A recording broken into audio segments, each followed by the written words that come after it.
forgot to take it off of loop. Hey guys, welcome to She Knows Arsenal. We're going to be doing a little bit of a match review for Arsenal versus the MLS All-Stars, where Arsenal won 5-0.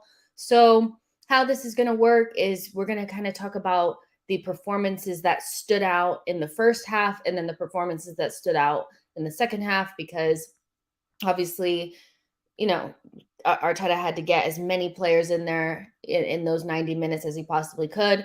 And so the entire starting 11 that we know to be the starting 11 most of the time didn't really play together.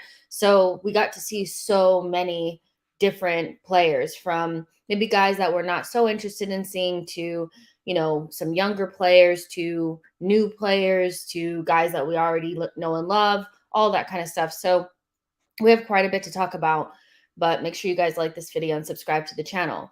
You guys, seriously, the one thing that stood out to me the most, before individual performances is Arsenal have like a real squad. Like the depth in the squad is actually really good.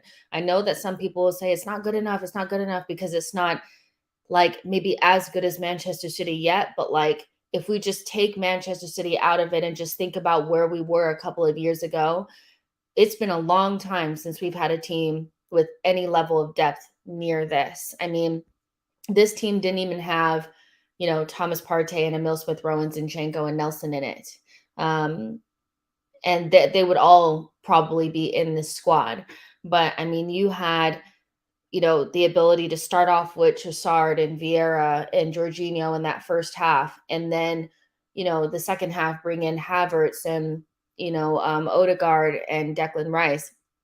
We had just so many different options. And especially in defense, I think that's where the depth really shone for me, because, I mean, we already know Ben White and Gabriel and Saliba are amazing. We already know that. And we know Zinchenko has been transformative for Arsenal. But if you can add a fit Tomiyasu to that, maybe a reinvigorated Kieran Tierney to that, and even like an outstanding Urian Timber to that, we're talking about, and Kiwior as well. See, I almost forgot him too, because there's so many. When's the last time we had depth like that in our back line? Like the options that you have, the different things that you can do. I mean, I'm ecstatic about that. So, just taking other teams out of the equation and the fact that the team is not complete yet, the depth that we have seen Arsenal be able to, build over the last couple of years, for me, has been amazing. Let's see. There's so many people talking about Timber, which I'm sure because Timber was excellent, but we'll get to him in the second half. Let's see. Viper says the Rice, Odie, Havertz midfield cameo looks amazing, to be honest. Seawalk says, I like the diamond formation. Aha says, poor first half plus very sloppy, literally every player, but scored 2 great goals. Second half, much better, much more control, much more possession. Thought Timber and Tierney did really well. And, in the first 15 minutes, I did kind of see online people were like distraught over the fact that like it was sloppy and the players, were looking a little sluggish, but it's preseason. And as those, like, we went to the 15th minute to the 30th minute, you could just see, especially like in Jesus and Trossard, that their touch was coming back to them. That pitch was not great. They haven't been playing for a while. MLS is in the middle of their season. So they're not the best opposition. Like, they're not the best technically, but in terms of their fitness, they were up to their peak level, where Arsenal this is their second game in preseason. So I do think that sometimes, we're very quick to panic about things where it's like, it's just normal to be a little bit rusty when you first start playing. But as the game went on, you could just see that guys were getting their touch back. And it felt like Arteta told them to get touches on the ball. Like usually we'd be popping in around 1-2 touch, but there were guys that were taking extra touches. And I think that was instructed by Arteta, like, take some extra touches so that we can get you guys together. Because yeah, we have great technical players, but even the best technical players do need to knock the cobwebs off after being off for a little bit of time. So yeah, I get why people were a little bit like, oh my gosh, we don't look great, but like, it's preseason. Nobody looks great. but we looked much better in the second half, like you said. Um, let's see. Clock says Timber was fire. Vieira did better than last game. Odegaard is magic. Chuck said, I didn't see the match. How is my goat Timber doing? He was really good. He was really good. So first half, especially like in the very beginning, like I already kind of talked about, it was a little rough. I think those first 15 minutes were just guys were kind of getting the feel of the ball again, like, and it wasn't the best, but as time went on, you saw that guys were like kind of coming back. There were a couple of players that looked sharp from the very beginning, and it's no surprise that those two players for me were William Saliba and Bukayo Saka. Bukayo Saka just is kind of just good all the time. Even when he's not good, his bad is never like a 2. His bad is like a 6. Do you know what I mean? And so he was obviously getting a little bit of his touch back, but he was his typical self, taking guys on, making good runs, keeping a hold of the ball, like being very dependable in possession. Saka looked like normal Saka. I mean, there's definitely levels to go up, but he looked very kind of like almost like ready to go. So I thought he was good. And for the first 2 goals, he got assists. So for Jesus's goal and for Trossard's goal, he got assists. So picking up right where he left off, I mean, Saka just pops off the screen. He really does. Saliba, he was in the back line for me, probably the most sharp, especially in terms of like winning the ball back. And he was the best in possession. I thought, where Ben White and Gabriel were struggling a little bit, Saliba just looked like the Rolls Royce that we know him to be, very comfortable, very, smooth, very confident. And he snuffed out any attack that the MLS players were trying to start. He's just such a good sweeper, I think, where, we have Gabrielle kind of like jumping forward and being like a little bit more aggressive. Saliba's just so good at just like cleaning up the mess behind. And so we saw a lot of that. And I think early on, they probably looked the best from minute 1 to minute 15, because those first 15 minutes, there were a lot of really weird touches, bobbles of the ball, a little slow running and stuff, but they looked really good. So yeah, John P said Saka and Martinelli are going to explode this year. People say Jesus needs 20 goals, but I see Martinelli as our 20 goal man this year. You guys know like kind of my feelings on the entire like, do we need this 20 goal per season striker? And I think that is a layer that Arsenal will probably need to add, but not right this moment. There's a couple of different positions that you could look at to say that how could we, increase the margins just a little bit, and I think adding a striker like that, maybe next season, adding a couple of different other pieces, I think could help you. But, I think our front line is very similar to what Liverpool did for a while with Firmino and Salah and Mane. And it's strange to me that I feel like people are not really getting it or like accepting that that's what we're doing, because I think there's comfort in having one guy that is going to score 20 something goals. But for me, there's also comfort in knowing that you have 2, wingers that can score 15 plus goals.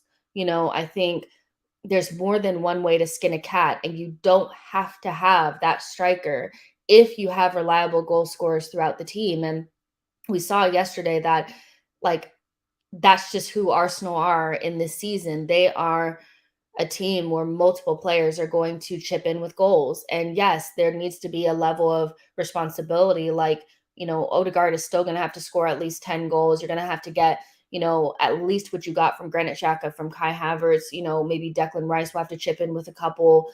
You're going to have your back line maybe chipping in with a couple.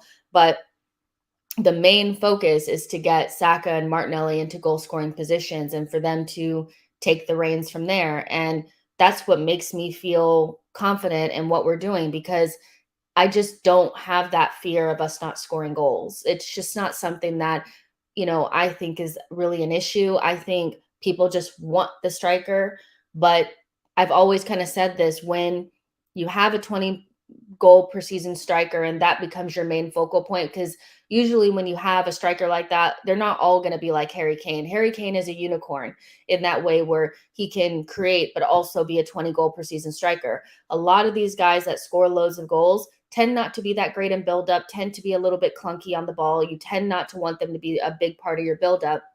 So what ends up happening is those guys that usually you'd be feeding, the Sakas and Martinellis, end up feeding that striker, and everything about what you do kind of changes. And we saw that with Manchester City. It wasn't really about Grealish or Foden or Mahrez or any of these guys scoring goals. It was about how do we get Erling Haaland to score the goals. And like I said, there's more than one way to skin a cat. I think we're probably a season away from like needing that striker or adding that layer. Right now, we score loads of goals. And so, as long as everybody continues to do their part, I think we're going to score probably the same amount of goals, if not more.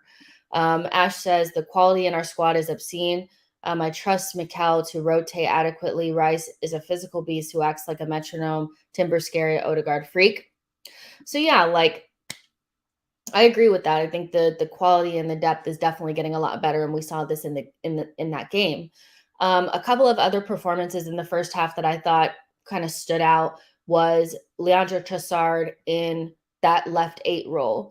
And it wasn't perfect because I don't think, again, when you're going to play with two like double tens, players that aren't really box to box in those 8 roles, 8/10s, you guys know I'm not really that desperate to name it. We know what it is. It's like you're attacking midfielders in front of your DM. When they don't have that box to box nature to them, you have to have a really good foundation behind them. And I think Jorginho ends up not being that great of a foundation because he lacks legs and athleticism and physicality.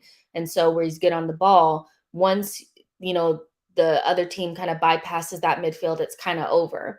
And so I thought out of possession, that initial starting midfield was not great, but I thought in possession, they were all right. And I thought Trossard actually looked really good in that position. We've seen him, kind of be put there at the end of the last season and in training.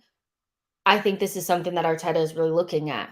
Having another option to put in that 8 position that has different qualities than like Kai Havertz. I think Kai Havertz and Trossard are very different. I think Vieira and Trossard are very different, and they're definitely different than Odegaard. So having another player that can pop into that position, I think is really good. Trossard, for me, didn't really feel like a left winger for Arsenal. He can play there, but he's more of a creative player. We know that. He plays better centrally. So I thought he looked really good. The goal that he scored, I thought was really nice. He has a really good shot on him. I think he's a really good striker of the ball. And he's the type of player that you need in the squad because I don't think he's not going to accept a backup role, Trossard. I think he feels like he's good enough to start in this team. And so he is the type of person that's going to really push Jesus, Martinelli, whoever's playing in the left 8 role, because he can play all those positions at a good level and is a grown-up. So he's going to be like, I'm going to be playing, And I thought Trossard looked really good in that left 8 position. I really did. And it was just interesting to see him somewhere different and for it to kind of fit like a glove. So yeah, I think I would like to see more of that from him. And hopefully, I don't think his injury is too bad. I think Arteta already kind of said that it's not bad. And, a couple of different journalists have already come out and said that it's not a bad one. They just didn't want to risk him. But I was sad to see him go off the pitch because I thought he was playing really well. Let's see what you guys are saying. Let's see. Boy says Trossard looks like he's willing to play anywhere to play rather than insist on his preferred position, whatever that position actually is. I think he's like another one that just fits into the like Arteta type player, somebody that's technically gifted, that is versatile, has good footballing IQ, and kind of has the right attitude. I think he has all of those things. But what I really like about Trossard is he's a little bit older. I think having a couple of older guys in there, like Trossard at 28, that's not old. But we have quite a few like young players in there. So to mix it up and have somebody that's kind of been there and done that and it's kind of ready to push, I think is really good too. Edu Gaspar's Grill says Trossard is easily the best player in that game. I think in the first half, he definitely was probably one of our best players. I think, him, Saliba, the next player I'm going to talk about, I thought really stood out. And made a good account of themselves, in a team that wasn't like the normal team. I think it's difficult to play in a team, especially in midfield when you don't have that harmony because you guys have never played together before. And it's difficult not playing with Odegaard. I think when you're playing with Odegaard, you have something on your side because Odegaard just takes control of everything. When you don't have Odegaard in the team, then it's a little bit different in midfield. And I think that's the next step for Arsenal is how do we continue to have a high level without Odegaard on the pitch? How do we continue to maintain a level without Saliba on the pitch? How do we maintain our levels without Saka on the pitch? I think there's a couple of players in there that we still haven't found the perfect kind of mix of players that if those players are not there, we don't drop our levels too much. But I think we're getting there. Um, Ash says, I can't underestimate how bad the pitch was and the effect it had. It was poor. Like Arsenal are used to playing on grass that is like almost like a carpet. Like, that was probably a shocker to them. And I think that's another reason why guys were running a little gingerly. They weren't really going 110% because you don't want to get your foot caught in a pothole or whatever and then turn your ankle. And, I really do think, and I want to say this as well, like, I really think that Arsenal are gradually growing into preseason where I thought last season we started off very quickly. And so we played these 5, 6 games in preseason and we were going to our maximum from the very beginning. In our second game of preseason last season, we were already at full throttle. Guys were pressing, we were at 100%. This preseason, it seems like we are going maybe a little bit slower. I don't see any insane amount of pressing. I don't see guys going 110%. We still look like ourselves. We're playing our football, but maybe at like 40%, and I think that could really help us because I think almost being so good in preseason and playing those like 5, 6 games to the max, especially like, we starting our best 11 throughout that preseason. I think those extra 5 games plus the World Cup kind of kept us from being able to go the full all the way to the end of the season, if that makes sense. So I think growing into the season is going to be important for Arsenal and not starting off on such a high and sliding down, if that makes sense. I hope that makes sense. That's what I feel like I'm seeing. I'm not seeing the same level of intensity in this preseason that we saw last preseason from the very beginning. I think guys were excited. I think we had an 11 that clicked very fast. And, we wanted to start the season off on like a very good foot. But I think we're at a point like where not necessarily that we can play at a lower ebb and still win, but I don't think we'd have to start off on 100% and win day one of the Premier League against Nottingham Forest. I think we can grow into it and hit our peak closer to like, later on in the season. Peter Hood says it will come. It will also, it will come. It was also a World Cup year. Piper says Kiwior and Timber look good, and Kia will surprise a lot of people. Who's Kia? Okay. Mr. Keep Change says maybe they're maturing into game management, and it's probably something that they spoke about. I'm sure that like Arteta's so meticulous that I wouldn't be surprised if they change things around in this preseason just a little bit. Because I think last season, like the main goal was to make sure that we were in the Champions League. And so that I think for the club meant that really banking on those 11 to 12, 13 players to really carry us over the line. And they did, but we fell short in terms of winning the Premier League and also fighting on all fronts. So I think, looking at it holistically and like, how do we make sure that we go further in cups? We don't, fall off midway through the season and stuff like that is also being taken into account for this preseason. Because 5, 6 games of going 100%, that does take a little bit of something out of you, especially when you're not rotating and you're playing the same guys over and over. So I think, like you said, it's just maturing into game management, guys kind of knowing that like, they don't have to go 100% in these games just yet. It's really not about that. It's about getting your fitness, getting your touches. And we saw it even in the Europa League last season, I thought, where when Saka and Martinelli played in that competition, Martinelli played more than Saka in it. You could tell that they weren't going 100%. So I know that they have gears. I know they have gears. I think in this preseason, they are definitely using those gears a little bit, which will be really a good thing to do.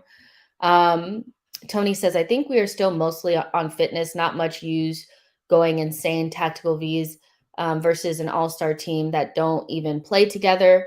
Nashville says the high press was a new tactic that they were working out last season. It's more ingrained this season. I like that. Ash says, I don't think Arteta knew we would be in a title race in April, so rinsed us early, expecting us to get top four. Yeah, I mean, I think like I can understand people's like saying like, okay, it's just fitness, it's just whatever. This is what I think I'm seeing, but we'll see. Like, because we have some more difficult games coming up in like Manchester United and Barcelona, and I'd be really interested to see how hard we go in those games. If it looks like we're going to start with an 11, that looks more close to what we would usually play with. So it'll be interesting to see. Boy says, wasn't Arteta busting Fabio's balls in training a few days ago? Whatever he told him might have stuck. And that's another player like that I thought made a good account of himself. I don't think it was like he wasn't as standout as Trossard, but I do think Fabio Vieira was a lot better in this game than he has been in the past. You could see especially towards the end when he was playing right wing, that you could just feel like his confidence was coming back. His touches were there. He was neat and tidy on the ball, and he was getting into his 50-50 challenges. And sometimes you win them, sometimes you lose them, but he wasn't letting those duels pass him by. And one thing that was frustrating in the middle of the season towards the end, whenever we kind of saw him, I felt like he switched off. And you saw it in the training video. He switched off and Arteta yelled at him. People made a big deal out of it. But some players need to be spoken to in a certain way in order to get the best out of them. Some need arm around the shoulder, and some guys need to be told, you're messing up. And there's a lot of pressure on Fabio Vieira. He was not cheap. He came with a lot of hype. He's a very talented player, and you can't just let that investment go down the drain. You have to try to get the most out of it. And that's why when people are like, just get rid of him, I'm like, I would hate to see how you manage, like, I would never let you manage my money or anything or an investment, because you can't just buy something and because it doesn't work out right away, just toss it in the trash. You have to try to make it work, especially if you look at the environment and the situation and the circumstances around it and say, was this the best way to get the best out of this thing, this investment?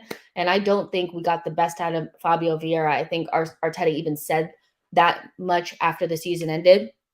So I think he looked bright, tiny on the ball, still needs to go another level. I think there is more for Fabio Vieira. I'd like to see him more kind of like selfish in the box. I know he wants to use his overlap, but sometimes cut in on your left and hit the ball in the top bins. Like, we know that you have that ability. It's just about bringing it out of him. But this performance was much better than what we've seen in the past. So I'm happy about that.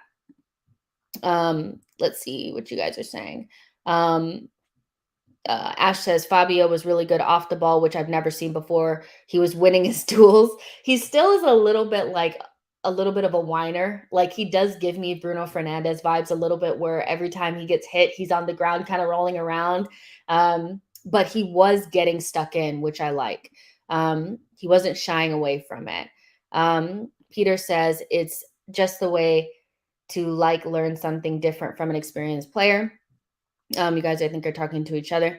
Iman says, I thought Vieira had a better game today. His off the ball was good, just needs to get more involved in the play. And that's the thing. It's, he needs to still learn how to not let the game pass him by. I think, the balancing act of it is like, if you're more, maybe pragmatic on the ball and you kind of pass backwards and you do the safe thing, then you don't get killed for losing the ball. But if you don't take risks, then you're seen as kind of like maybe being too safe. So, he has to find that balance of still imposing himself on the game without being very frivolous with the ball. And I think he'll find his way. I really do. Ben says Fabio Vieira just doesn't have a plan, needs to catch up physically and mentally so the game slows down for him. You see that O sees two passes ahead. Fabio Vieira freaks out, dribbles backwards, and gives it to the CB always. I don't know if it's a like 100% he freaks out or anything like that. I think they're one Odegaard and Fabio Vieira are not the same players, and I think initially coming in as somebody that could play in the Odegaard position, he instantly was compared to Odegaard, and because they're not exactly the same, Odegaard is actually looking like somebody that might play a deeper role this season, and like Kai Havertz will be tasked to be a little bit further ahead and be more of that final third guy. Fabio Vieira is very much a final third guy. He is the third man in a midfield three that is really good at getting in between the lines, popping up in between the midfield and the forward line, and kind of the final pass, getting assists and scoring goals. And so they're so different that putting them in the same position is it's hard. It's not a perfect fit. But so where I agree with you that maybe he needs to catch up physically. I think physically he does look a little bit stronger and he needs to get more involved in the game. I think like you have to expect different things from Odegaard because one, his role is different and they're just two completely different players. I think Fabio Vieira needs to find out what his role is in this team in terms of how could he get his best attributes out there without, he doesn't have to be exactly like Odegaard, I don't think, but we still need to see the best out of him. And that's in between the lines, in the box, assists and goals. That's what he does. Um, that's my feelings on it. Clock says Fabio needs to stop being meek. He's got the skills. He just needs to trust it. Confidence is key. I think he lost a lot of confidence midway through the season. I think earlier on, you saw a lot more from him when he played against Brentford, when he played against Wolves with the main team. He was a lot better, even early on in the Europa League. But halfway through the season, a little bit, you could see that, you could see the confidence was kind of gone. And so, he definitely needs to trust his skills. It's up to him. I think the manager can only do so much. You have to take control of your career as well. James says Vieira is clearly a player that needs betting in to gain confidence to assert himself. Yeah, I think adaptation is different. It's not linear. Some players only need a game and some players need 6 months, to really adapt. A really good example, I think, is like Lucas Paqueta. Like, he was not very good for West Ham until about halfway through the season. It really wasn't until after the World Cup where he really started to see more of who he is as a player, which we know he's a very good creative player. And it took like 6 months not 6 months, let's say like 4 or 5 months for him to really get his feet underneath him. He was starting every day for West Ham. Fabio Vieira plays pieces of minutes and pieces of time, like every once in a while for Arsenal, and he played less senior minutes than Paqueta. So he's going to take more time. He's a project, but I think some players are worth waiting for. I think he might be one of those. John P says, I am excited. I hate to say it, but Josh was right. Get excited.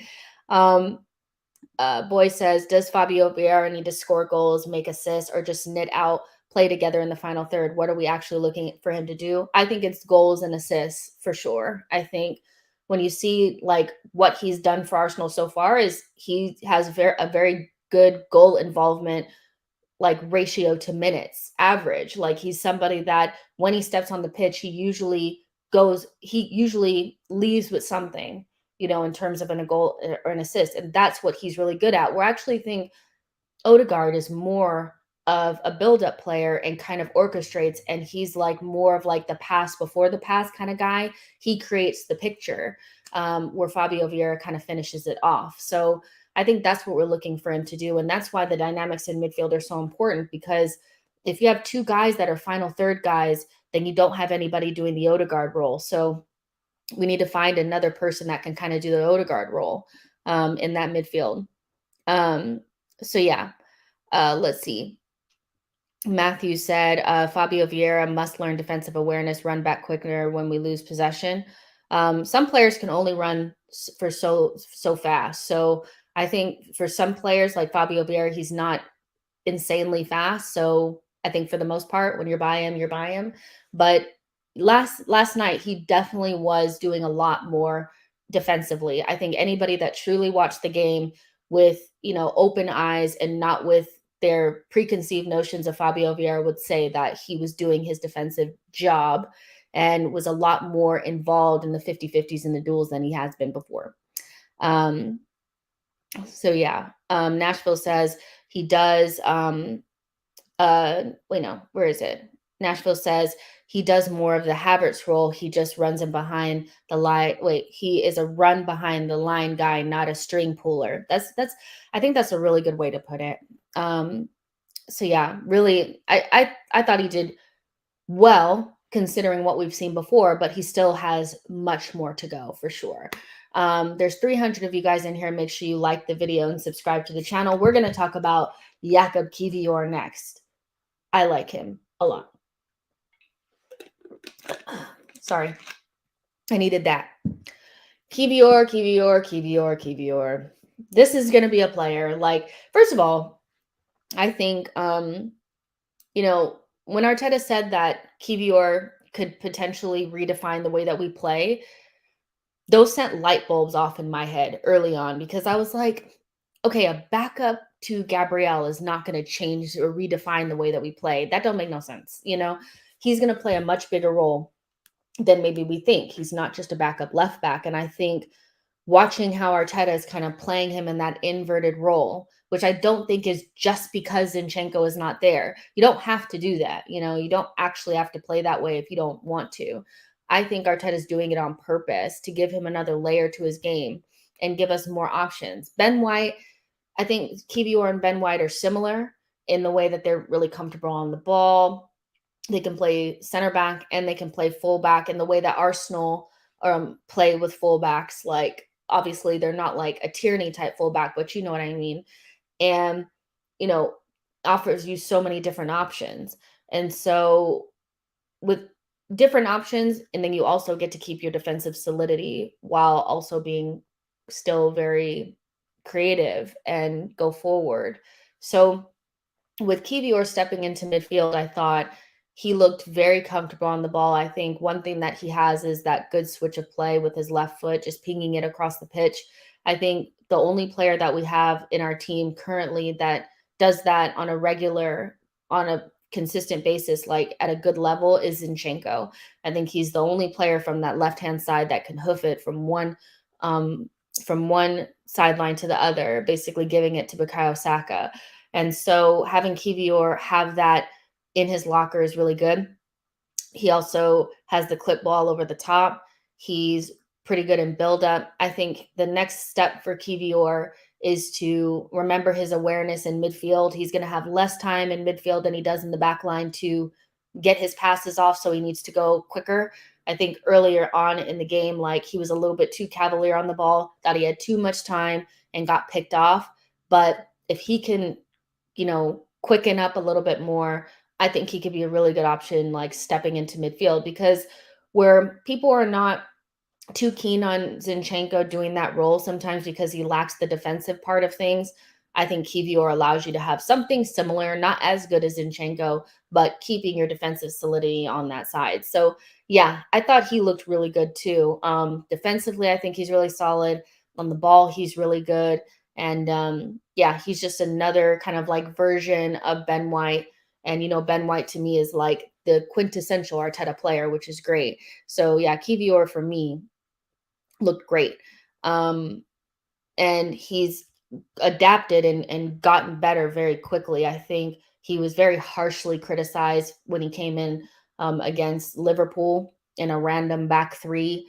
And no, he wasn't great, but like, when those are like your first moments in the Arsenal team, it's very hard to do well in those circumstances. And once he started playing center back, albeit on the wrong side, you started to see what kind of player he was. And when Arteta put him at left back, I was like, okay, that's interesting too. And so, yeah, I think Ben White and Kiwior allow you to do a lot of different things back there. So, yeah, I really liked him a lot. I really did. Excuse me. John P says, I might have been wrong about Kiwior. He looks really good. I have to admit, I slated him last season. I would like to know why you did, though, because it's just too early on to slate a player that didn't really get any minutes. I think for me, it's difficult to really get on a player that I haven't seen play much football. And I don't think he played much last season. So I'd be interested to know why you were slating him, considering he played so little. So yeah, Aman says, I can't lie, he was a bit sloppy in possession, but he grew into the game, and those spray passes to Saka were so good. If he can just speed things up and be a little bit cleaner, I think that could be a really good option for us too. Um, I thought he was quite good. MM says Kiwior was an anchor at Spezia, so who was aggressive and had a range of passing developing well. I remember when, we first brought him in and they said that he was playing DM quite a bit. And people were like, oh, is that an option? Do you think he could play DM? I think also because we were having some issues with the DM position in January anyway. And I was like, I'm not sure. In Arsenal, the way Arsenal play, he can step into midfield. Will he, start as the number 6? Probably not. But will he offer that inverted option off of the left hand side and play in midfield? Yeah. And he looks comfortable enough to do it. He's he's he's an interesting player. John P says, not good news for Tierney. We should really sell before he gets injured again. Um, it'd be really interesting to see what happens with Kieran Tierney. We'll talk about him in the second half of the when we talk about the second half in a second. Let's see. Anton Dunn says Arteta is just trying to find his John Stones, a powerful and technical defensive roamer. Hey, if Kiwior can do something similar, I won't mind it. I think one thing that you know about Arteta now is that he wants a lot of different options back there. And so if Kiwior stepping into midfield is one of them, then, you know, I'm it is what it is. Um, so yeah. Now, those are the kind of the players that stood out. I said Saliba, Saka, um, Trossard, Vieira, and Kiwior. That's not to say everybody else was like bad or anything. I just think some players stood out a little bit more. I thought, I thought White and Gabriel struggled a little bit, but we know that they're quality players and they'll get their shit together. So it is what it is. Jorginho on the ball, good. Off the ball, you know, he gets run by. So, what can you do? We know what kind of player he is, right? Um, and then Nketiah, I don't think he stood out. I don't think he really offered much, if I'm honest. And I thought Jesus was good, his normal kind of self, So that was kind of like the first half, and I think a lot of people were desperate to see some of the other players come in the second half. And so was I. Like I was very interested to see what it would look like with, Havertz and Odegaard and Rice. And that's kind of what we got in that second half. Seeing how Arteta split it up, it looked like that was obviously what he was going to be doing. And so the second half rolled around and Rice didn't come in immediately, but Odegaard and Kai Havertz came in, and Havertz played in the left 8 role and Odegaard played in his usual role, and Jorginho was in the 6. And I thought that looked good. I'm not going to lie. I thought it looked good. Balogun was, I think, at center mid, not center mid, center forward. And when Trossard got injured, then, he came off and Martinelli came on. But I thought that midfield to look good. Odegaard seemed to drop into a deeper role at times. And, Kai Havertz did a lot of the roaming. Sometimes he was on the right side. Sometimes he was on the left side. Sometimes he was on the sideline. Like it was a very free role that Kai Havertz had. And what he offered also was the ability to win, balls from the keeper. As he's good in the air, and I thought he had a decent aerial presence on those long balls. And he was doing a lot of the getting into the box, the third man runs, everything that we kind of spoke about when it was hard to envision how he was going to play in that left 8 role. It's obviously the MLS All-Stars, so you have to like temper a little bit of the expectations, but he can play there in the way that we're playing now, in the way that the team inverts on one side and you have that base of like your 6 and whatever inverted fullback. You can have 2 10s in those positions and be just fine.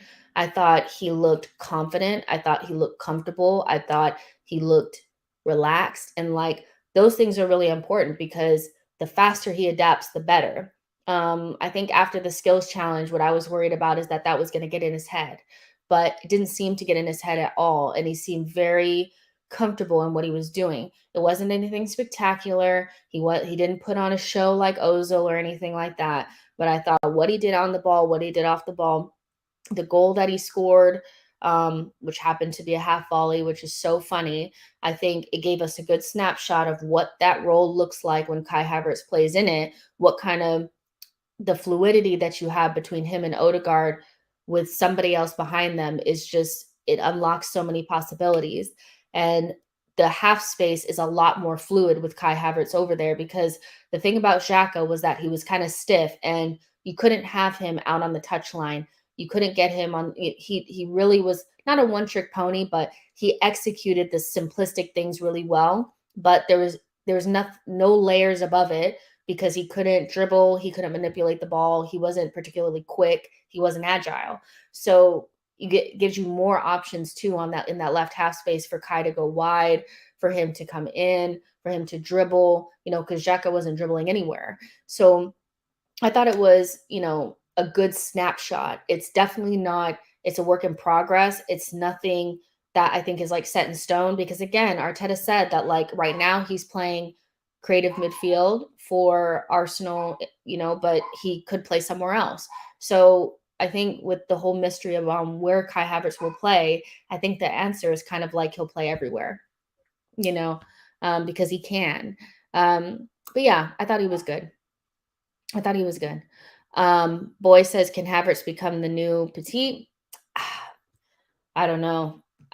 I think with Havertz, we just have to wait and see kind of how it gels together. But I think he offers something so different to what Granit Xhaka was offering, and Arteta's going to add layers to his game. If he can bulk up a little bit more, and defensively he can stay switched on. He could even play maybe a little bit deeper too.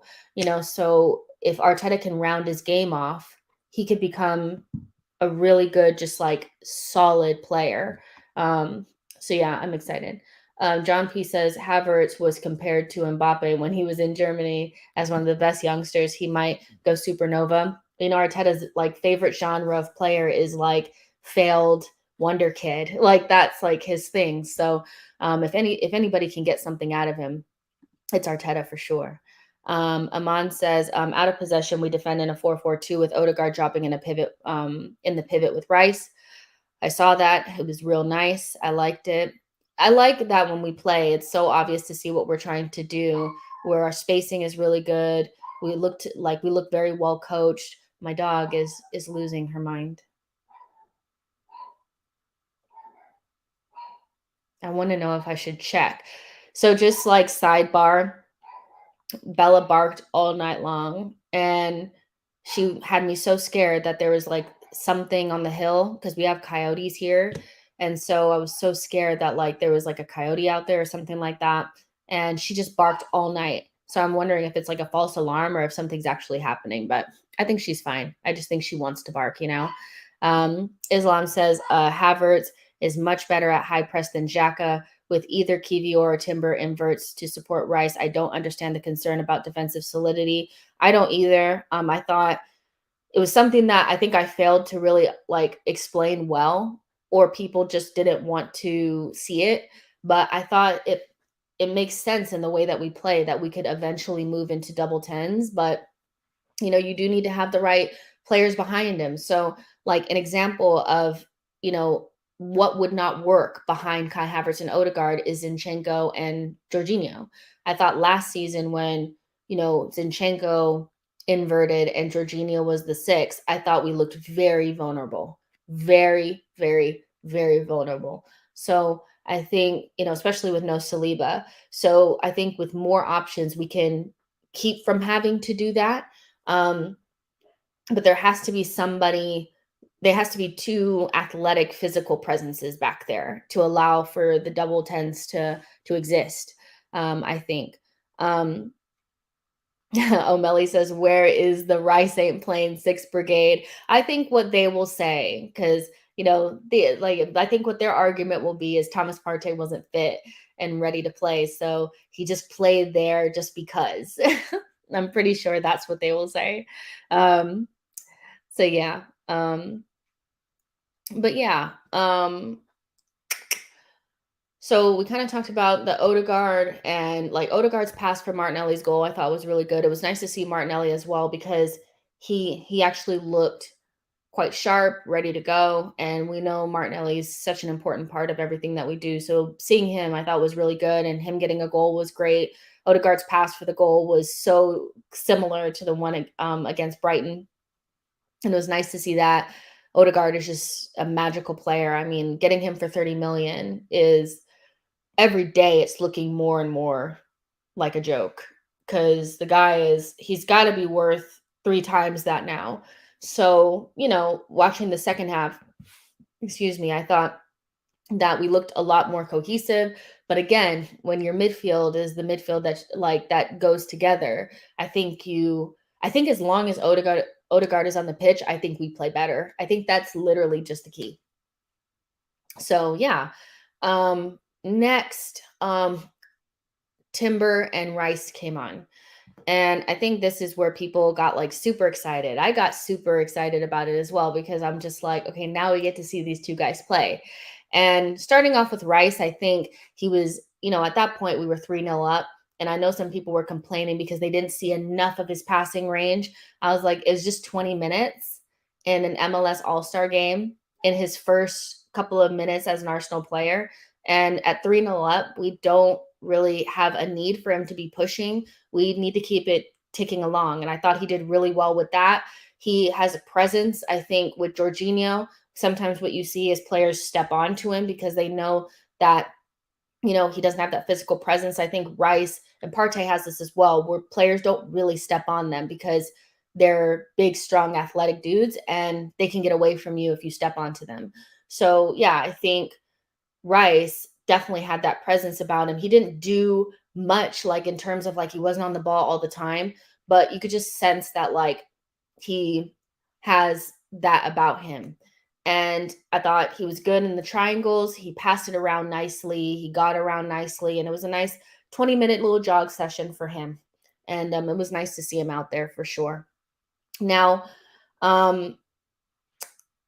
Timber. 39 million or 38 million for a player like that is just a steal. It really is. He comes on and you can just immediately see what we're trying to do with him. I think his impact was in those first couple of minutes for me were very similar to the first time we seen Zinchenko play with Arsenal because you could just sense the comfort on the ball. The technical level is on a different level. Zinchenko's technical level is probably the highest in the team. And I think Timber might be right there with him. You could just tell the guys that stand with the ball, they don't look rushed. They never look like they're stressed out about it. And he comes onto the pitch. He makes a little interception. He starts making his overlaps. His passes have a good weight on them. He just looks the part. And I have to be honest with you guys, the very first thing that I thought, and I hate to say this, and it might be a bit of a hot take, is like Timber is not coming to sit on the bench, and I think he'll be starting pretty soon. I just feel like that's the type of player that can take us to a completely different level. I think when you think about the double pivot that you want sitting behind, or sitting behind Odegaard and Havertz is probably Timber and Rice. It has everything, has the ability to progress the ball, get away from guys, win tackles, win duels, everything. And Timber is bigger than I thought that he was. He's actually 6 foot. So, for a right back, for a center back, you wouldn't necessarily want your center back to be 6 foot tall. But as a fullback, that's still really good. He allows you to maintain that height too back there in the physicality, athleticism. Man, he's so good. Like, he's so good. You could just tell he's going to be super good. Like, it's so exciting. So yeah, like, I don't know, you guys. I'm so excited because I was like, okay, I want to get a Rice kit. That's the next thing I want to do. But I think I might get a Timber one because he's just going to be that guy, isn't he? Sorry, guys. I had to turn off the air so you guys couldn't hear it in the background. And so it's 1,000 degrees, so it's a little hot, but it's fine. Who cares? Let's see. Edu Gaspar's Grill says, even against easy options, you can spot quality. He has it. I think so too. Like, I think most of our players will look good against these guys, but you can just tell that Timber's on another level. And that's not to like shade Rice or Havertz or anything. I think the technical level for Timber is on another level. You can just tell. Very similarly to the way that I felt when I first saw Zinchenko. I was like, oh, this guy knows what he's doing. It's when I actually realized that the technical level between Manchester City and Arsenal was not really comparable either. DR says Timber should maintain distance from Rice because if Timber is on fire, then Rice will get cooked. I like that. Let's see. Gigantesco says, I feel like Ben White is technically good enough to invert. Do you agree? I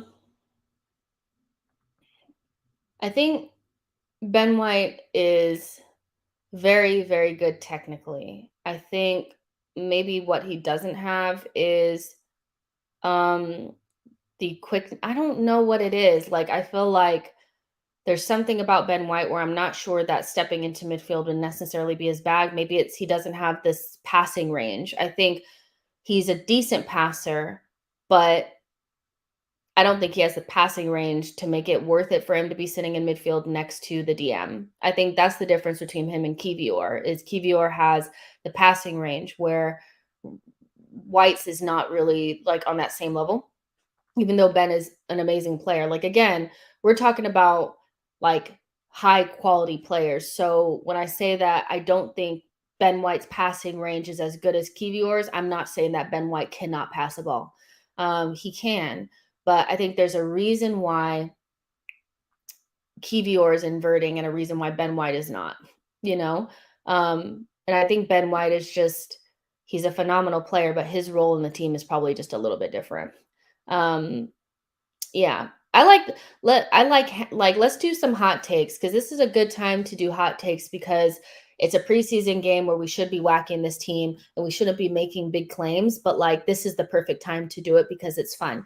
So if you guys want to get your hot takes out there based on this game or our transfer business or whatever, let me know now. Like I'm interested. Like my hot take, like I said, is Timber will be starting very, very soon. Like I thought at first he might be eased in.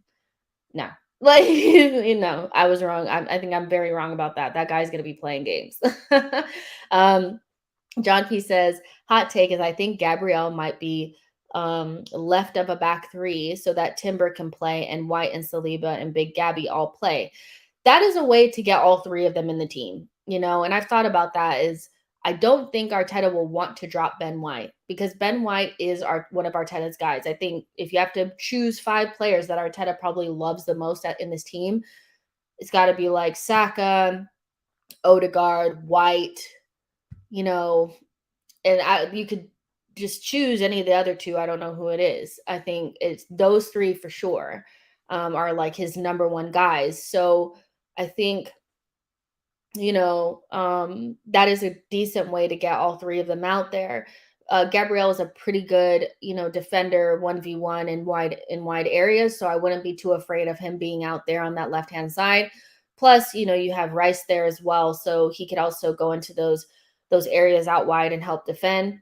And then, Timber can invert, and then you have probably your best 3 center backs back there that you really trust. So I think that's a good hot take, is that the way that Arteta will probably try to get all 3 of them in the team is putting Gabriel is not left back, but I know what you mean, in that left back kind of like area. I get that. Let's see what you guys are saying. Prime says, hot take, White is Saliba competition now. Partey and Timber are right back inverted options. I love that. I love that hot take. I agree with you. I agree with you 110%. Yesterday, when we did our how Arsenal could line up next season, one of the options that I put up there were Rice and Partey next to each other, but Rice was in the 6 and Partey was right back. and he pushed into midfield, and you could have your cake and eat it too. You could have your double tens without having to sacrifice your defensive solidity by having Partey as the right back, but he's pinching in. I agree with you. I think that's something that we might see.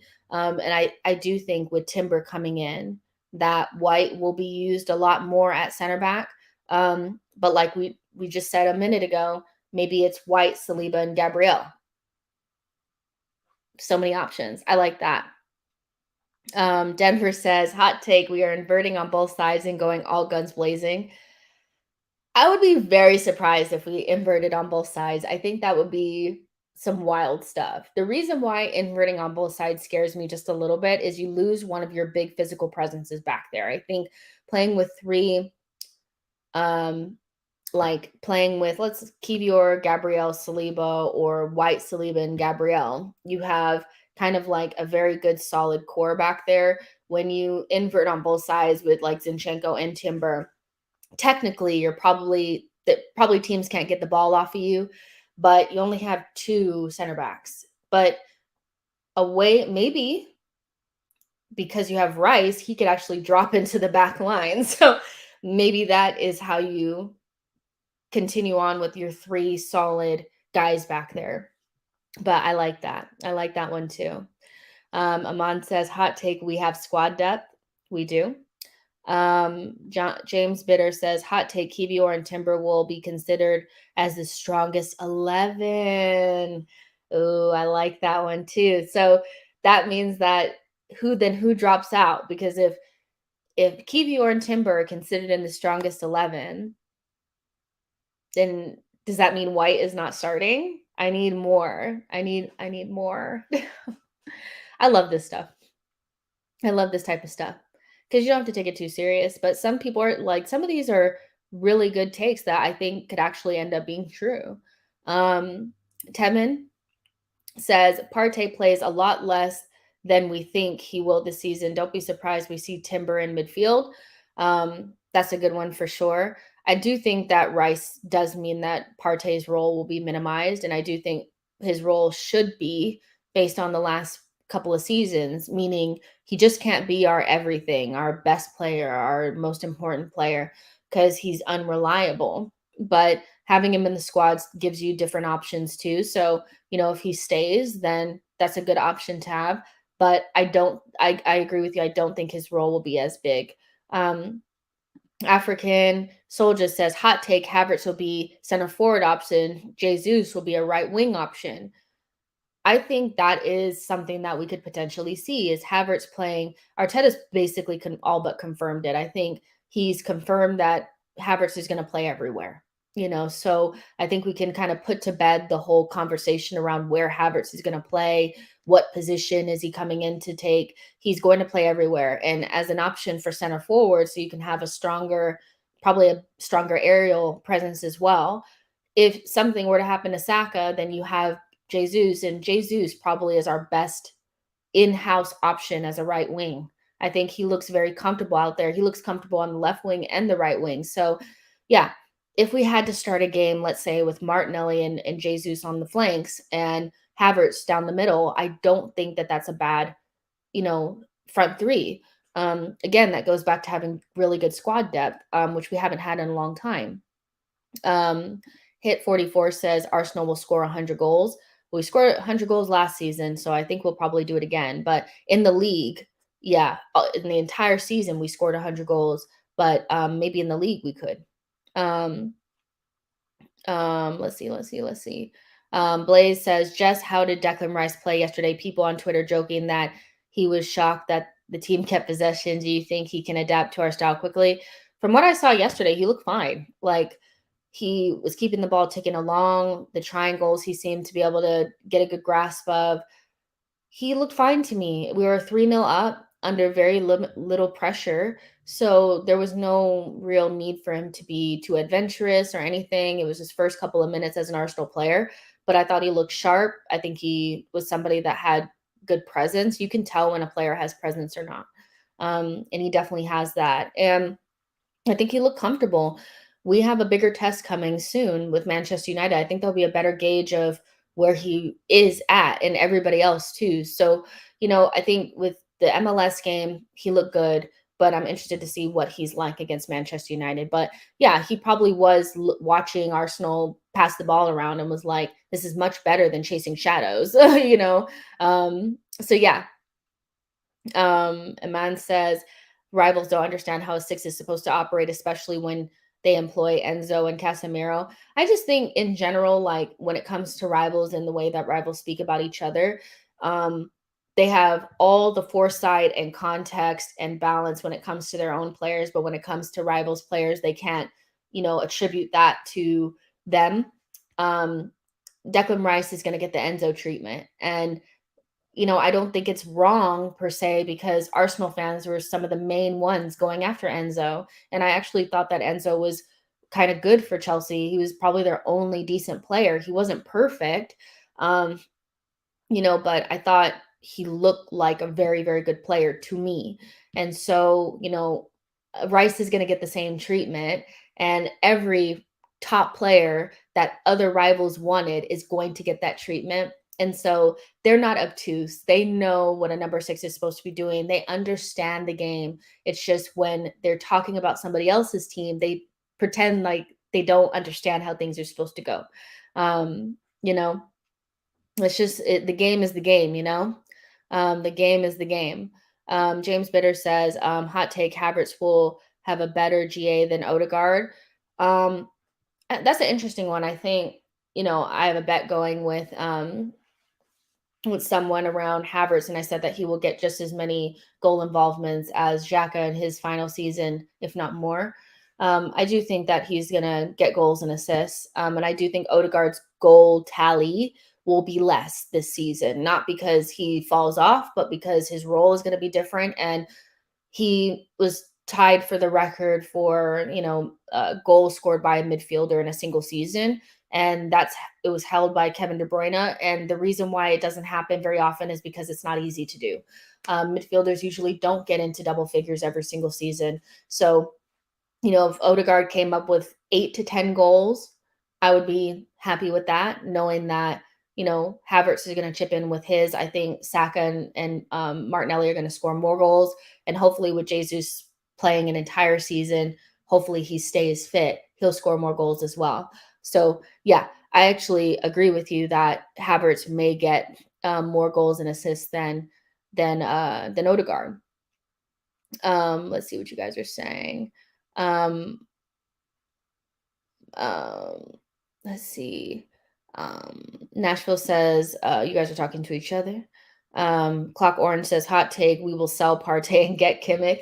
Are we talking about a hot take or, a fantasy? Because that just sounds so far-fetched. I think Kimmich is a great player, by the way. But do I see us bringing in Kimmich after we just brought in Declan Rice? No.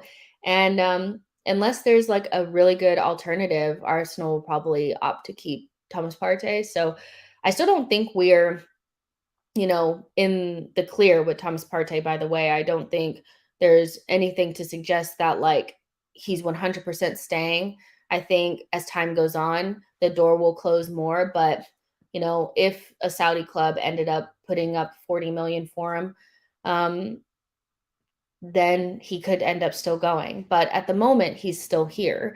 Um, and so I think Arsenal will plan with him at the moment. But Kimmich would be a dream. I just don't see him coming. And I think his dream, if he leaves Bayern Munich, is to go to Barcelona. And to be honest, I think that's something that could potentially happen. I still think there's some dominoes to fall in this window. Kimmich, I think, has some interest in going to Barcelona. And that's why Xavi felt very comfortable speaking about him in the press, which pissed Bayern Munich off. And I read something about Kimmich not being on the non-transferable list. Like he's somebody that they will consider selling this summer. So potentially, him going to Barcelona, if Barcelona can figure out what the money situation is looking like, he could end up there. Then what happens to Frankie de Jong? I still think that his position at that club might be a little bit suspect. Does somebody from the Premier League come in for him? So I think there's still some dominoes to fall there, but will they fall at Arsenal? I'm not sure. But if we got Kimmich, I would just be like out of control. Because I love Kimmich. I think he's really good. Um, let's see. Let's see. Nashville Gooner says Kimmich feels like a Barca guy. I mean, I think he is somebody that wants to play at Barca, like if he leaves. Like that's what I've read. Um, so yeah, and I think most players, like, when they leave places like Bayern Munich and stuff, and they're still in their prime, a lot of times they wanna go to legacy clubs. I think most players still want to be at either Barcelona or Real Madrid at one point in their career, and so at this point in Kimmich's career, he's not finished, he's not, like, a dead baller or anything like that.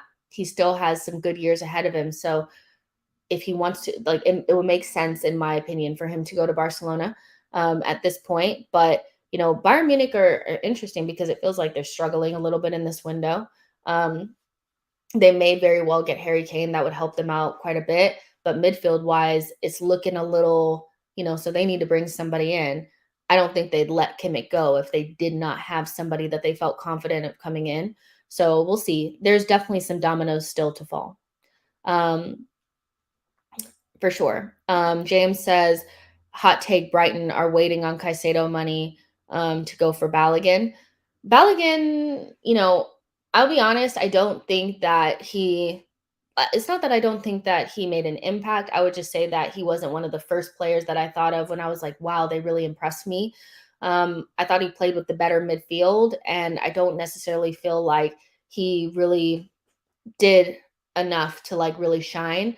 I'd be very happy to get like a good fee for Balogun and move him on. Um, but you know, the Premier League clubs being interested in him is a good thing because that drives the price up. If Inter want him, then they'll have to come up on their bid. And so it's not something that I feel like is like imminent, but it's something that I feel like will probably get done within the next couple of weeks. And maybe we could get 45 million for him. That's good money.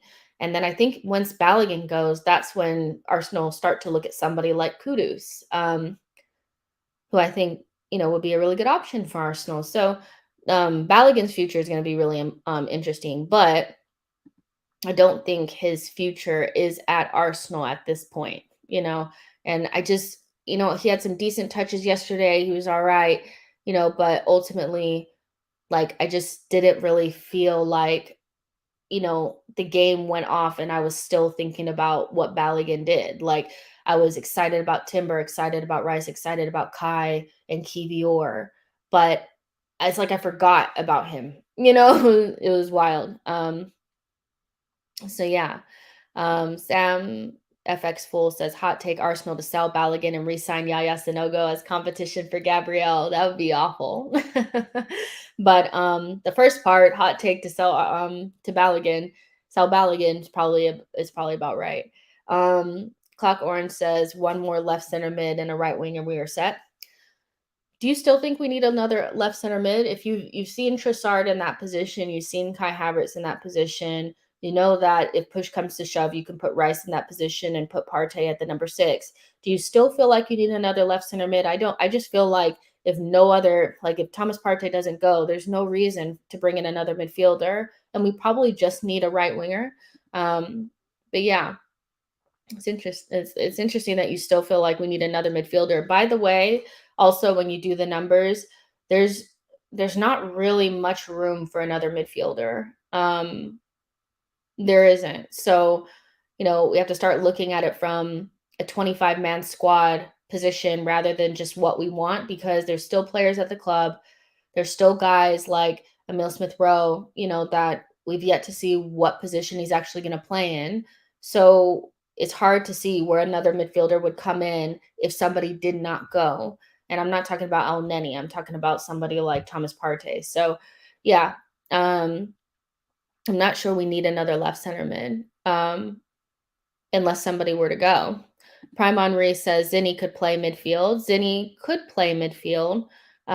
Maybe that's something that we'll see this season. I would love to see it at least once. I would like to see it at least once. But the one thing about Zinchenko is he doesn't have a goal threat. So I think that's why he's almost better in those build-up phases, because once you start getting closer to the goal, you kind of want guys in your team that are gonna get goals and assists, and he's not necessarily that type of player. So yeah, um, we'll see. We will see. But yeah, Marquinhos, I thought he looked okay. What I would say is that I was kind of frustrated at the end of the game when he was getting the ball so much, because I was like, I don't want to see you with the ball. I want to see our new players with the ball. But I had to remember that like that's going to be Saka, and the reason why that the ball goes to that player so often is because it's usually Saka, and a lot of what we do is built around Saka getting 1v1 against a defender. So yeah, Marquinhos I thought was okay. He had an assist for Havertz's goal. And so yeah, like I thought he did okay. I still think he needs to go on a loan. Um another loan. I just don't see him as somebody that, is would make a big impact next season, but I thought he made a good account of himself. Like I like Marquinhos. I just don't think he's at our level. I feel the same way about Austin Trusty. I like him, but I don't think he's at the level. And I also think it's significant that Rob Holding didn't play at all yesterday too. He was there, but he didn't play. So yeah.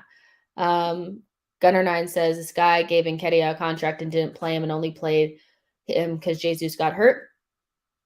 Yeah, that's what happened. Boy said, didn't I make a deal with you? Okay, you guys are talking to each other. Let's see. Clueless says, we don't need another winger because of Cozier Dewberry.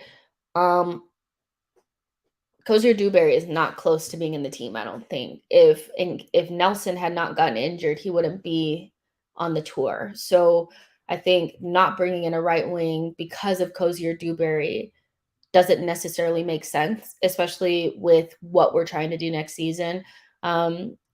If, Ethan Nweri is not getting into the team, then Cozier Dewberry is not going to get into the team, if that makes sense. I think Ethan Nweri is probably the closest. So yeah, but we still need a right winger or somebody that can play in that position. You know, if something were to happen to Saka. So yeah. You guys are so funny. Iman says, do you think Tierney will have a role with our team like next season? I thought Tierney's performance also provoked quite a bit of it was intriguing just because that's the sharpest and the most switched on he's looked in a long time at Arsenal. And I think, that's a good thing. It could be because, he's feeling excited about Arsenal, or it could be he's excited because he feels like he's going to get a move and he wants to look good. It could be either one. But I thought Tierney looked good yesterday. I thought he looked much better in kind of like the role that he was playing.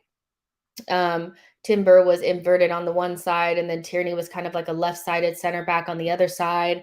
Tomiyasu was playing center back. I love Tomiyasu, so I was happy to see him in the team and fit. But Tierney is one of those where I do think it's time to sell. I think, turning down potentially 30, 40 million for him at this juncture feels like, maybe a mistake, because I'm not quite sure where the minutes are going to come from for Tierney. Like there's two players in the team that I really struggle to see where the minutes are going to come from. And that's Emile Smith Rowe and Tierney. I don't know where their minutes are going to come from. I think they don't really fit any sort of like the positions clean.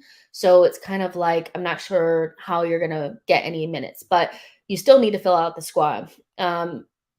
So, they could have squad positions, but I thought Tierney looked good. I thought he looked sharp. It's nice to see him not inverting, because it doesn't feel like that's something that comes natural to him. We know it doesn't. And so him just kind of playing like a third center back role, I thought really suited him. And I thought Tomiyasu and him as like those, our last ditch option defenders. That's a much better option than like Cedric and Holding, right? So you're upping the squad quality there.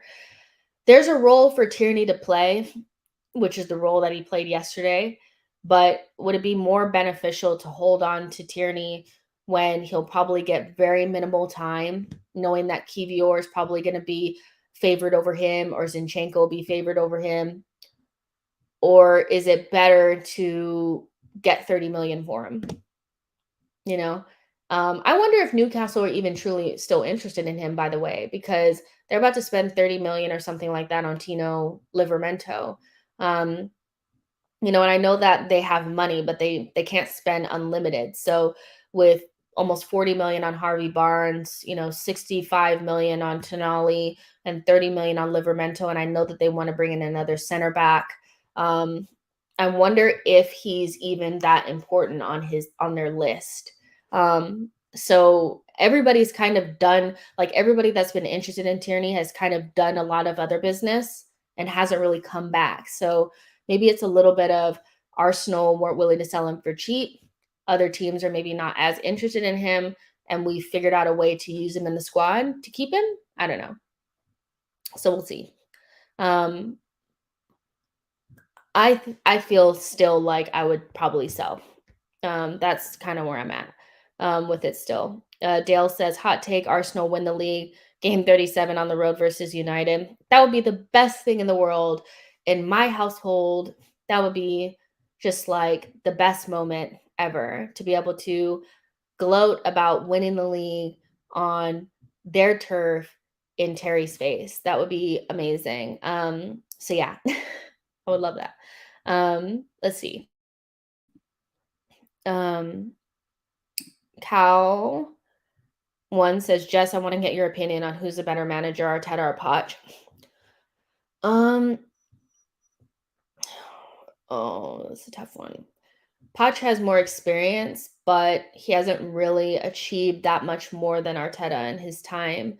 I think, well, no, technically he has, like getting to a Champions League final, building that Spurs team. That was really, really good. And then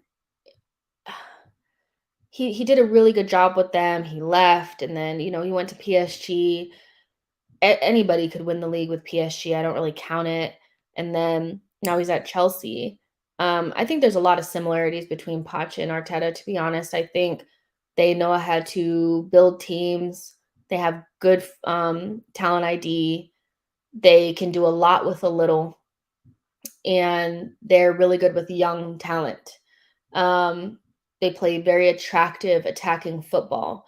I think there's a lot of things like, the Spurs team, I think in like 2015-16 or something like that, somewhere around that time, that came in second, that, probably should have pushed to win the league and didn't. We're probably quite similar to that. I think there's not much between them, if I'm honest. Podge has more experience, but I don't think there's much between them. I have to be honest. I think Poch is a good coach, and I think Arteta is also a good coach. One just has more experience than the other. So we'll see. I think it's going to be this season will be a good determiner of where everybody is at, because like Poch, we haven't seen him in a long time, and Arteta, like we've seen quite a bit of him. He hasn't achieved anything beyond the FA Cup with like with the team that he has now. That's his team. He needs to win trophies with it. But Poch never really won anything, so it's hard to gauge. I would say that I think because I don't see much between them, but Arteta's younger and less experienced. I would say I think Arteta's better, but this can be a really good test. We know Pep is like beyond everybody else, and Klopp is still probably second. Let's be real. And then you have Ten Hag and Arteta and Poch, and so we'll get to know a little bit more about where those teams sit. Am I forgetting somebody? Chelsea, Man United, Man City, Arsenal, Liverpool. No, that's everybody. So yeah, those three, it's going to be interesting to see where they all fall. Ten Hag, I think he's a good coach. I think Poch is a good coach, and I think Arteta's great. So, yeah. De Zerbi as well. De Zerbi is, if Arteta were to go, I think that's somebody I would like to see us look at. Yeah. Yeah. Tala says Arsenal's squad depth is now level with prime Liverpool and Man City. The technical ability and age group means that we can compete for 3-4 years. Um, it's hard, right? Because I think those teams, like I would say Liverpool is an interesting one because they always had like a very, very strong starting 11 that played loads of games. And that starting 11 was so good that even when some of the pieces were out, that and like subpar pieces would come in, like Lovren or Oxlade Chamberlain or whatever, they would still be able to like smash teams. I think the next step for me with Arsenal is being able to have a couple of the main guys out and still being able to smash teams regardless. I don't think any of our squad depth is like DJ like Lovren levels. I think Holding was kind of like the last part, like the last kind of guy like that. But um, I'm very reluctant to put this Arsenal team on the same pedestal of those teams that have won so much and been so dominant, because I think Arsenal are like, I need to see that level of dominance and I haven't seen it yet. But this squad depth, it is much better than what we've seen from Arsenal for a while. So we'll get to see how far it takes us. And then I think we could gauge a little bit more on how it measures up to those great teams. Like I'm very reluctant to put this team near those teams without this team winning anything. Does that make sense? But in terms of comparing our squad depth to squad depth of the past that we've had, this is much better. So yeah. Um, Don one says, "As Pacho gets sacked by Christmas." Yeah. I don't know. I don't know.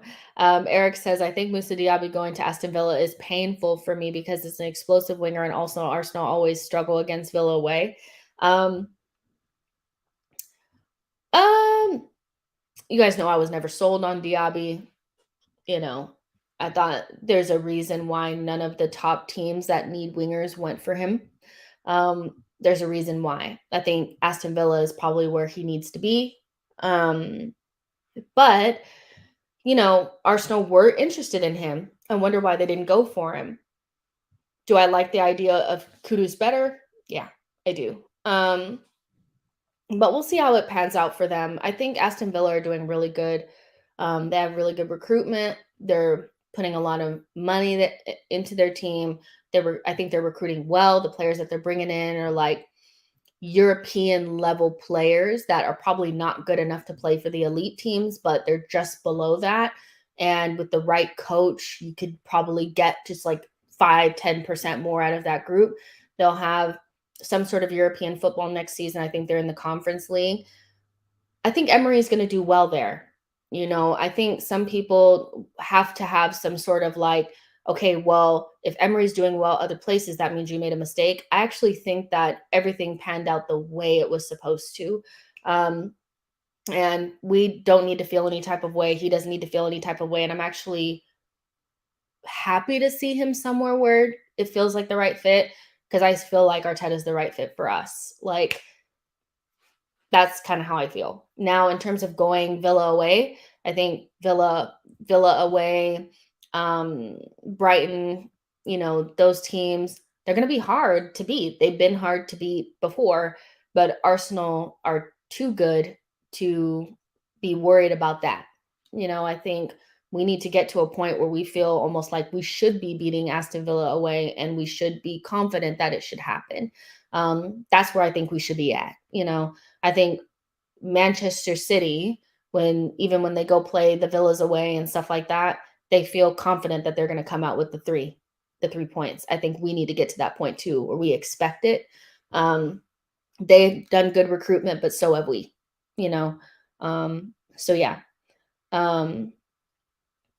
Let's see. Islam says Diaby isn't Arsenal level. Emery is looking for a new Pepe to play on transition as usual, underdog mentality. I didn't even think about that that's his new Pepe. But yeah, like I view the type of recruitment that they've done, Aston Villa level recruitment. Those players are probably Europa League and European level players that are talented, but are probably not good enough for the elite teams. So that's exactly where they should be. And that's fine. But Arsenal, have recruited well as well. And so if we go up a level and they go up a level, we should still be beating them, So it just is what it is. I think you look at Diaby, and I wouldn't swap Diaby for Saka or Martinelli, so it is what it is. Boy says, not convinced with any of the wingers we are being linked with, to be honest. We will see what happens, but I'm not adverse to just giving minutes to Cozy or Dewberry. I am definitely adverse to that for sure. But yeah, the winger market's not great. But kind of going back to the game a little bit, I mean, Jorginho to his first hop, skip, and a jump type of penalty for Arsenal. That was cool. Havertz scored the the fifth and final goal. And I just think altogether that was a good preseason warm-up match for Arsenal. I don't think it was any more than that. The MLS All-Stars are not a good team, or they're not even a team, so it wasn't really like a good gauge of like where we are. I think it was nice to see players in the positions that they'll probably play. It was nice to see Timber. It was nice to see Kai Havertz. It was nice to get a couple of goals on the scoreboard. But what I will say is that I would like for us next season not to do any of the MLS stuff. I think it's good for exposure, but I actually would prefer us to just play like other Premier League teams or other teams in Europe to get a bet. I almost feel like it was good, but I would have preferred to play like Everton again. I would have preferred to do something like that, because it's hard for me to see like what we were actually like, because that's not a real team and they're a much lower level than us. The pitch was really bad, and I think if you're playing against other teams of your level, you'll play on better pitches. Like, it was just weird. Like, there's a couple of different things that I didn't love about it. I like the skills challenge and all that kind of stuff, but this is definitely something like that I don't want to see for another 5-6 years.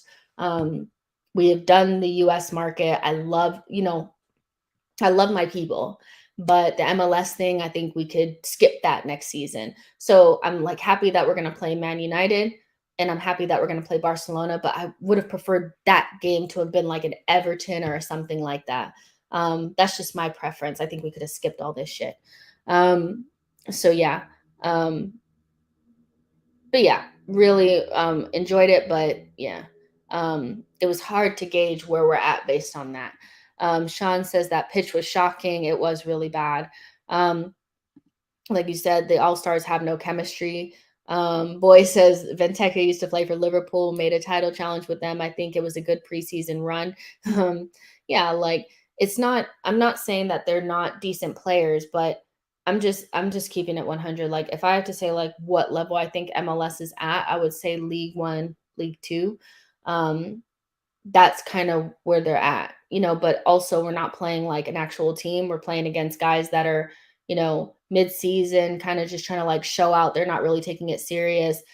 And so I just would have preferred to just play a regular game. But I get why we have to do it. But if we don't see another MLS situation for another 5-6 years, that's fine for me. So yeah, Eric Joseph says, I prefer Kudus playing the Xhaka role, and I'll be happy with it so Havertz can replace Saka when Saka is tired. Yeah, maybe. I mean, I think maybe the Xhaka, I almost have like this little thingy about not calling it the Xhaka role anymore, because I feel like then people want somebody like Xhaka in it. But I think Kai Havertz kind of showed what he could bring to that role. And at the moment, like, Kudus for me would be a good Saka backup and somebody that can also play 8. But I'm leaning towards Kai playing that position. I think Arteta putting him in it and spending so much money on him shows that Arteta feels confident putting him in it. So that's who I want playing in that left center mid. So yeah. But yeah, super not talking about not crying about Emery. Not crying about Emery.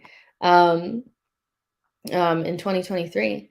Let's see. Nashville says Jess is turning into the chick who does a semester in London and comes back with a fake accent, turning on the MLS for shame. The thing is like, I actually have a team in the MLS, and I actually support the MLS, and I actually stay up while I'm in London watching LAFC play. So I actually don't hate on the MLS. It's just I just feel like we don't have to do it every single year. I would prefer to do something a little bit different, and I'm realistic about what their level is. So we don't have to do it every time. Um, and next time we could do something different. But yeah, if we could have played like Everton or something like that on a decent pitch, that would have been nice as well. Enjoyed the skills challenge though. In terms of, people, you know, um, how serious or how not serious we should take this, I would say just take it as what it is. It's, what you saw was players getting their form back, getting their touch back. Trossard, I thought really shone in that position. I'm really excited about that. We got to see some of our new boys, and we go into the game against Manchester United, I think, on a high. So, yeah. Um,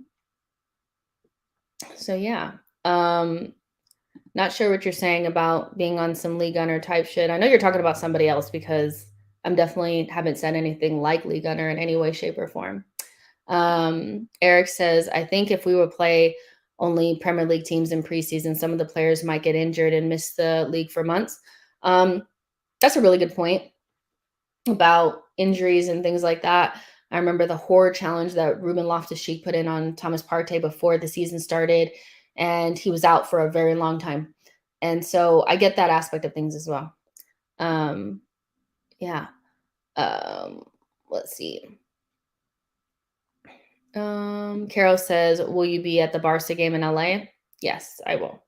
Very excited about that. Very, very excited about that.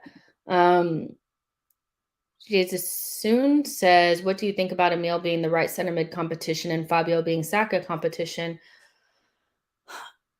I need to see Emile Smith Rowe play midfield. I think there's a lot of people that are kind of like pushing for him to be in a position that we haven't really seen him play consistently for Arsenal or consistently for anybody.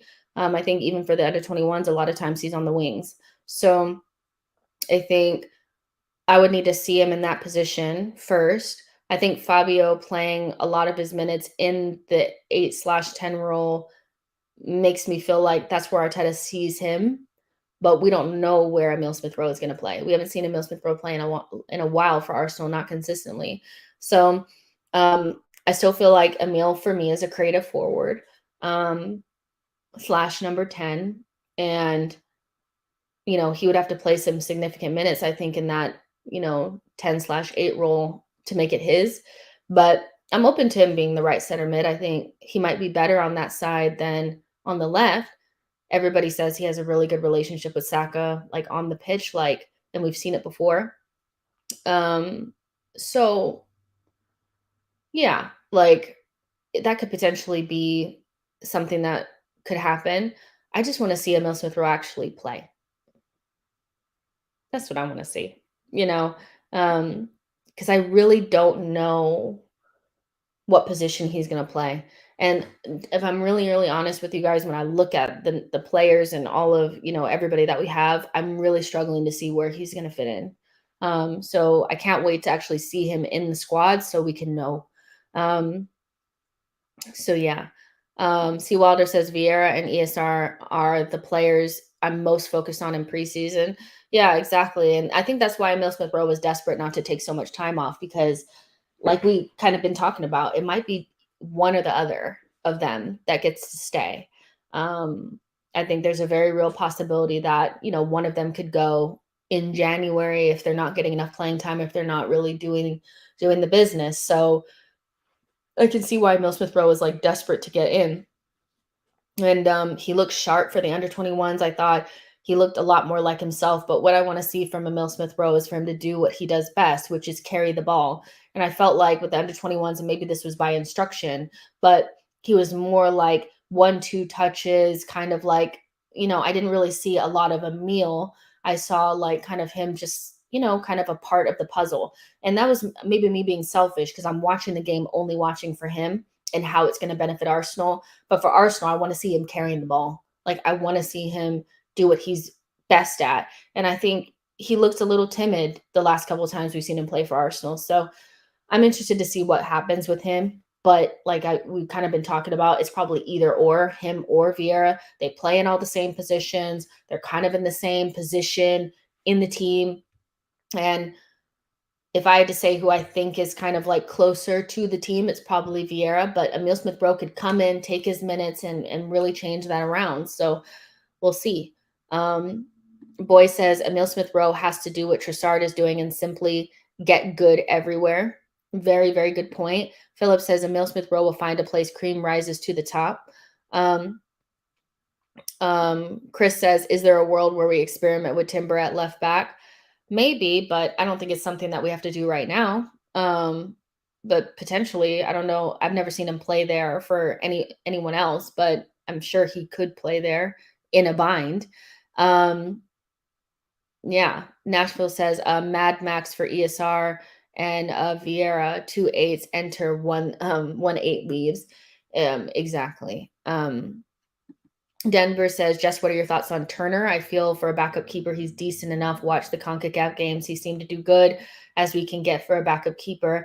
I think with Turner, what we've done with him is very similar to what we're doing with Austin Trusty. But the only difference is that Matt Turner actually is in our team. We brought in somebody for a very small fee. Like, I think we bought Matt Turner for like 10 million or something like that. And we will probably flip him for more. We'll probably sell him for more than that.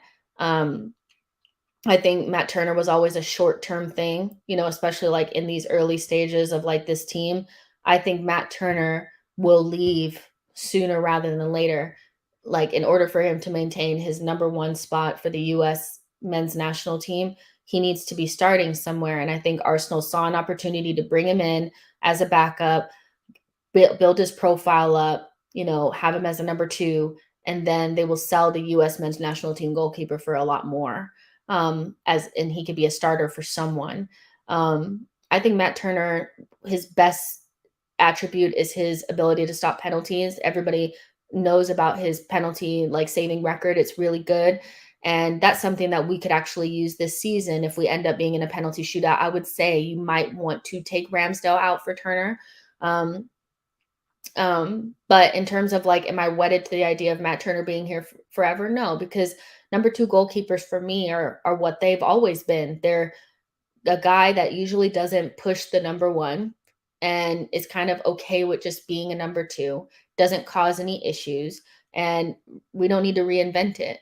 But Matt Turner is probably an opportunity for us to sell him for more and bring in another guy, that does something very similar. So yeah, I like Matt Turner. I think he's a nice guy and stuff, but I do think he'll be itching for a move, maybe not this season, but the season after, because getting closer to the World Cup, he needs to be starting, and he doesn't want what happened to Zach Steffen to happen to him, where he waited too late to leave, and then he ended up getting loaned out to Middlesbrough and still did not make the World Cup squad. And now and Man City replaced him and everything. So it's just a mess. So I think he won't leave this summer, but the next summer. But we will make a profit. And I think Arsenal will do a lot more of that, where they'll bring in players from the US market, build up their profile in Europe, and then sell them for more. That's what will happen with Austin Trusty too. Tala says, do we have a solid 16 to 17 players? Yeah, we do. Let's see. We have Martinelli, Jesus, Saka, Havertz, Rice, Odegaard, Zinchenko, Timber, Gabriel, Saliba, Ramsdale, Trossard. You have Nelson and Nketiah. You have Emile Smith Rowe. You have Vieira. You have Thomas, and you have Jorginho. And that's not even getting to the defensive options of White, Tomiyasu, Kiwior, and Tierney. So yeah, you have at least 16, 17, 18 people that you can rely on. And you have some other guys that maybe you don't love as much, but aren't necessarily terrible. Johnny D says, to be honest, I always thought ESR overperformed 2 years ago. I can't see him getting back to that, sadly enough. I hope he does, but I know a lot of this has to do with his injury, but I do think Saka and Martinelli have went to a completely different level, and I'm not sure that ESR will reach that level. I'm just not sure. Emile Smith Rowe is such a question mark for me right now, but would I want him? to get there, of course, because he's our number 10, he's homegrown, he's Hale End. I want him to do well. But if he's not good enough, then, he's not good enough. Carol says, we can't get rid of Turner if we don't replace him. Well, yeah, like we would only sell him if we replaced him. I'm not saying we would just sell him and have nobody in the squad. Let's see. What else? He says ESR is very good. He just always has a problem with injuries. And remember, ESR scored 10 goals last two seasons. Great content. Yeah, like I remember that. It's just it was quite a while ago. And to be honest, Arsenal have kind of went to another level since then. And so I wonder if he kind of re-enters the frame and feels that this is a different Arsenal than the one that he left. He was in an Arsenal team where it was very kind of like centered around Saka and ESR and Martinelli and Tierney doing a lot of the work, and Thomas Partey being fit. You had to have those elements, and then Odegaard coming in as well. And now the team is like, if you think about when ESR was good in this team and where we are now, it's like night and day. So he's going to have to get up to speed, because when he was good and scoring those 10 goals, everything was so different. It was much different. But yeah, Arsenal will probably, let's see. I think somebody asked you a question. Coach Dave says, are you pushing Partey out of the door with your political agenda? Are you okay with the best MD staying on the team? What is the best MD? What does that mean? Am I pushing him out the door? Well, I have no say on whether or not Thomas Partey stays. So me pushing him out of the door is nothing. But I know you were one of the people that said that, something about me not liking Pepe because he was black or something like that. And I feel like you keep edging into this conversation. But the thing is like, I choose to look at things from a holistic viewpoint. And no matter how many times I say that Thomas Partey is a great player, he's a top player, I really rate him, you can't hear it, because all you hear is that I can understand why the club might be open to moving him on. So I'm not pushing him out. Arsenal are the ones dealing with that. I have no say on that. If he stays, I'm happy. If he goes, I'm okay with it.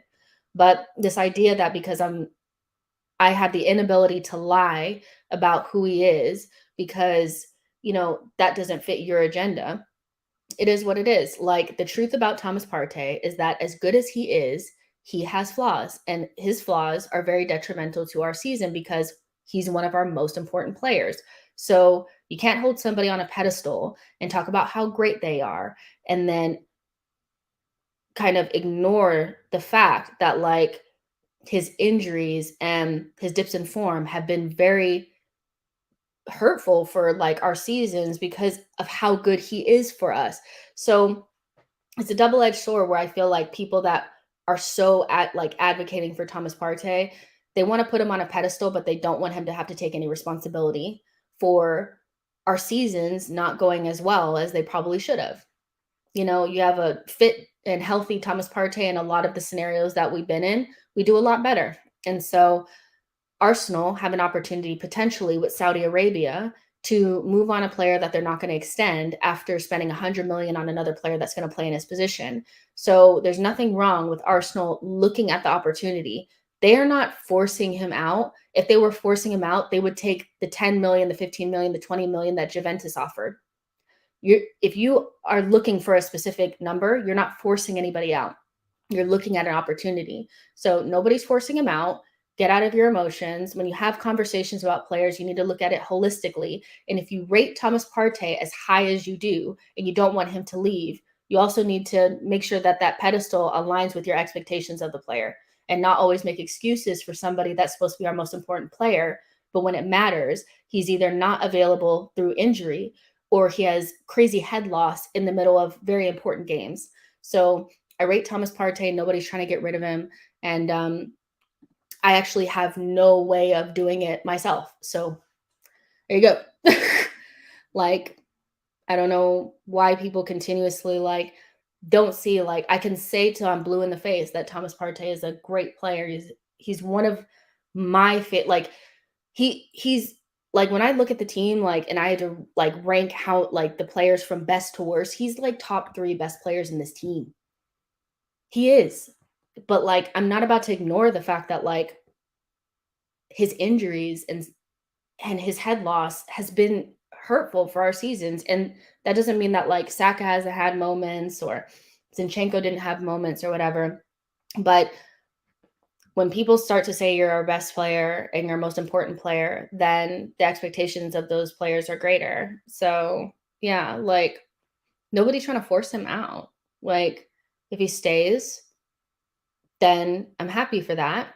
If he goes, I'm okay with that as well because I'm also confident that the player that we bought in to replace him is great, you know. So there you go. But yeah, I love you guys so much. Thank you so much for joining the stream. We went for about 2 hours. And of course, we'll be back with any sort of transfer news or anything that comes out. I think I might do, let's see, tomorrow is Friday. So we'll probably do like a little preview for Manchester United, kind of talk about, you know, oh, maybe I'll get Terry on. Maybe I'll get Terry on. Maybe that's something I'll do. I'll get Terry on and see if we can talk about Manchester United and Arsenal and how their window has been going, our window, and just kind of chit chat. So maybe I'll do something like that. But maybe a little preview, you know, something like that. But make sure you guys like this video, subscribe to the channel and stuff before you go. And yeah, I'll see you soon. Bye, guys.